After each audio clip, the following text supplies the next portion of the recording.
আজকে হচ্ছে আমাদের ক্লাবের পুজোর ফার্স্ট দিন।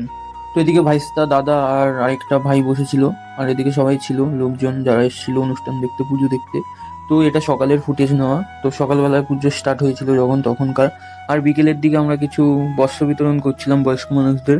তো এটা হচ্ছে আমাদের প্যান্ডেলের হেড মিস্ত্রি, তো ওটা দাদা বরণ করছে হেড মিস্ত্রিকে, কারণ প্রচন্ড পরিশ্রম করেছে।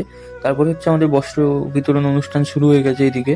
বস্ত্র বিতরণ হওয়ার পর আমাদের এদিকে নবমী পুজো শুরু হয়ে গেছে। তো সবাই যারা উপোস ছিল সবাই চেয়ারে বসে আছে। তারপরে চলে গেলাম কাছে, যাওয়ার পর দেখছি নবমী পুজোর যে যজ্ঞটা হয় ওটা হচ্ছে। দিন যজ্ঞ কমপ্লিট হওয়ার পর সবাই আস্তে আস্তে ঠাকুরের একদম সামনে চলে গেছে। তারপরে পুজো শেষ হওয়ার পর যে সবাই ভোগ টোক দিয়েছিল ওগুলো সব রয়েছে এখানে আমাদের টেন্টের সামনে।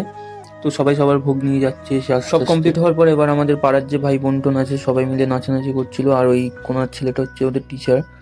তো ভাই বোনরা বেশ ভালোই নাচানাচি, তাদের মধ্যে সব থেকে এই বোনটা ভালো নাচছিল। ও সিনিয়র আছে একটু ওদের থেকে। তারপরে ও নামার পরে আরো তিনজন উঠে গেছে, তিনজন ড্যান্স করে। আর এই বাচ্চা মেয়েটা ফোন দেখে দেখে নাচ শিখে বেশ ভালোই নাচ করছিল। তারপর আজকের জন্য সবকিছু কমপ্লিট হয়ে গেছে।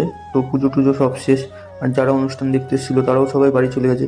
So guys, good night, tata and bye. এরকম ব্লগ দেখার জন্য like, comment, share and subscribe করো।